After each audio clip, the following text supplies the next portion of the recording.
Bienvenue dans le monde du foot. Aujourd'hui, le football africain et européen entre dans une zone de turbulence sans précédent. Entre la suspension choc de Pape Thiaw, l'homme providentiel du Sénégal, et la bataille juridique que mène le Maroc pour contester les résultats de la CAN 2025, les coulisses du pouvoir s'enflamment. Dans cette analyse, nous analysons pourquoi cette suspension de 5 matchs est un séisme tactique pour les Lions de la Teranga avant les éliminatoires du Mondial 2026. Nous décryptons également le profil de Pape Demba Diop, le prodige de Ouakam, qui brille à Toulouse. Enfin, nous plongeons dans l'analyse tactique du tirage de la Ligue des Champions, Real Madrid face à Manchester City. Est-ce la fin d'un cycle pour Ancelotti ? Comment Luis Enrique peut-il piéger Chelsea ? Une analyse de 20 minutes pour comprendre les enjeux invisibles du ballon rond. Imaginez un instant, vous êtes sur le toit de l'Afrique. Vous avez bravé les tempêtes, déjoué les pronostics tactiques et ramené la fierté à tout un peuple. Mais dans l'ombre des bureaux de la CAF, une sentence tombe. 5 matchs de suspension. C'est le destin cruel de Pape Thiaw. Alors que le Sénégal savoure encore son titre, une guerre de coulisses éclate. Le Maroc refuse sa défaite, les tribunaux s'en mêlent, et pendant ce temps-là, l'Europe tremble devant un tirage au sort de Ligue des Champions qui ressemble à une apocalypse. Bienvenue dans cette analyse profonde où nous allons disséquer l'invisible. Pourquoi le succès du Sénégal dérange-t-il autant ? Comment gérer une équipe nationale sans son général sur le banc ? Et tactiquement, pourquoi le duel Real City est en train de redéfinir les standards du football moderne ? Prenez un café, installez-vous, on plonge dans les racines du chaos. Pour comprendre la suspension de Pape Thiaw, il faut d'abord comprendre le climat délétère qui règne entre Rabat et Dakar depuis la finale de la CAN 2025. Ce n'est plus seulement du sport, c'est de la géopolitique sportive. La Fédération royale marocaine de football, dirigée par l'influent Fouzi Legja, a déposé des recours inédits. On parle d'incidents, de décisions arbitrales contestées, mais au fond, c'est la suprématie sur le continent qui se joue. Historiquement, le Maroc investit des milliards dans ses infrastructures, aspirant à être le leader naturel du football africain. Voir le Sénégal triompher chez eux, au complexe Prince Maolai Abdellah, a été un traumatisme institutionnel. Cette guerre froide influant directement les instances de la CAF.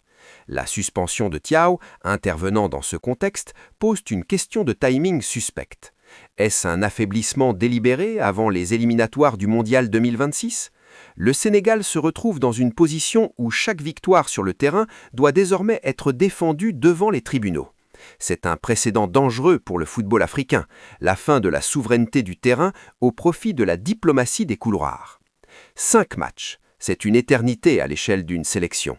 Tactiquement, qu'est-ce que cela change de ne pas avoir son coach sur le banc ?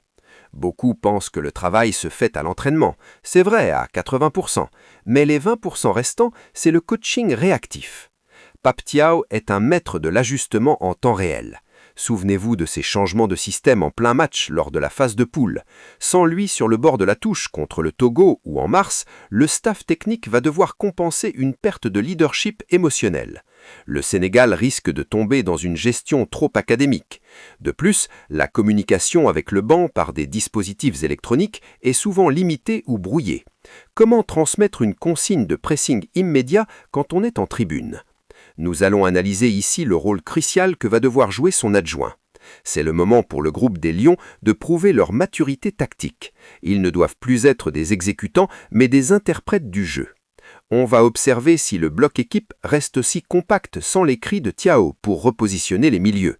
C'est une épreuve de force mentale autant que tactique. Au milieu de ce chaos politique, une lumière brille, Pape Demba Diop. À seulement 22 ans, ce pur produit de l'US Ouakam et des Jambards est en train de conquérir la Ligue 1 de Toulouse. Pourquoi son profil est-il si spécial ? Contrairement au milieu relayeur classique, Diop possède une vision périphérique hors norme. Regardez ses statistiques depuis son arrivée en janvier. Il ne se contente pas de courir, il dicte le tempo.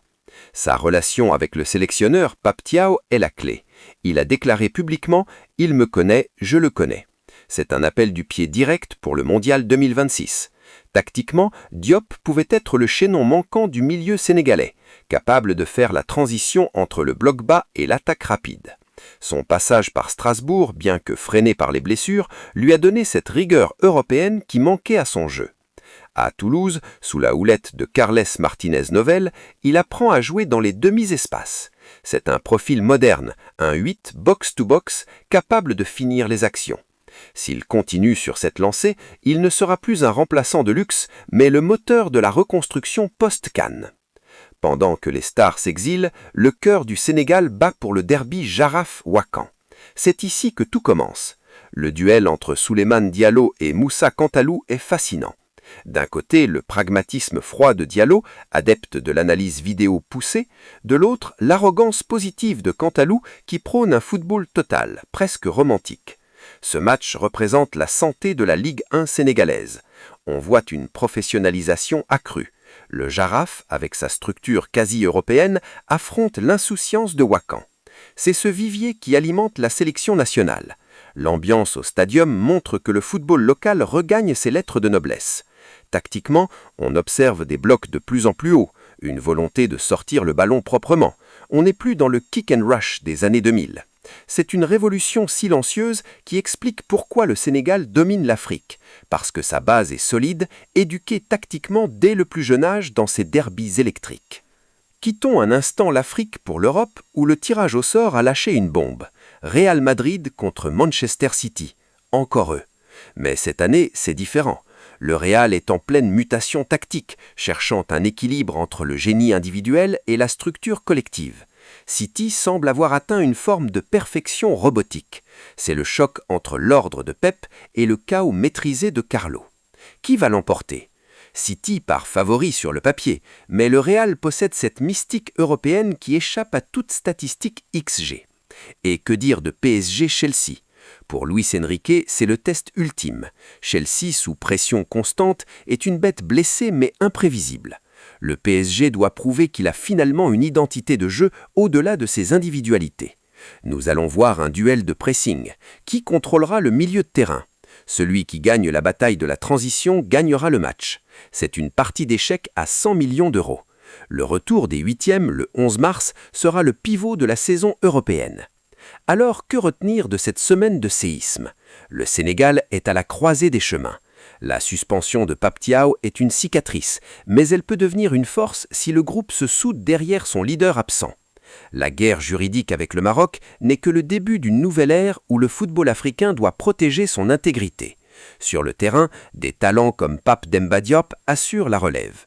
Le football n'est jamais juste un jeu, c'est un combat permanent pour la reconnaissance, pour l'honneur et pour l'histoire. Que vous soyez supporter des Lions, fan du Real ou passionné de foot local, préparez-vous. Le mois de mars sera décisif. On se retrouvera pour analyser les premiers matchs de cette ère sans Pape Thiaw sur le banc. D'ici là, gardez l'œil sur le ballon et n'oubliez pas, la tactique est une science, mais le football reste un art. Abonnez-vous pour ne rien rater des prochaines analyses approfondies. C'était votre part d'analyse. Gardez les écrans allumés, on se dit à très vite sur la Foot Chrono. Bye à tout le village et prenez soin de vous.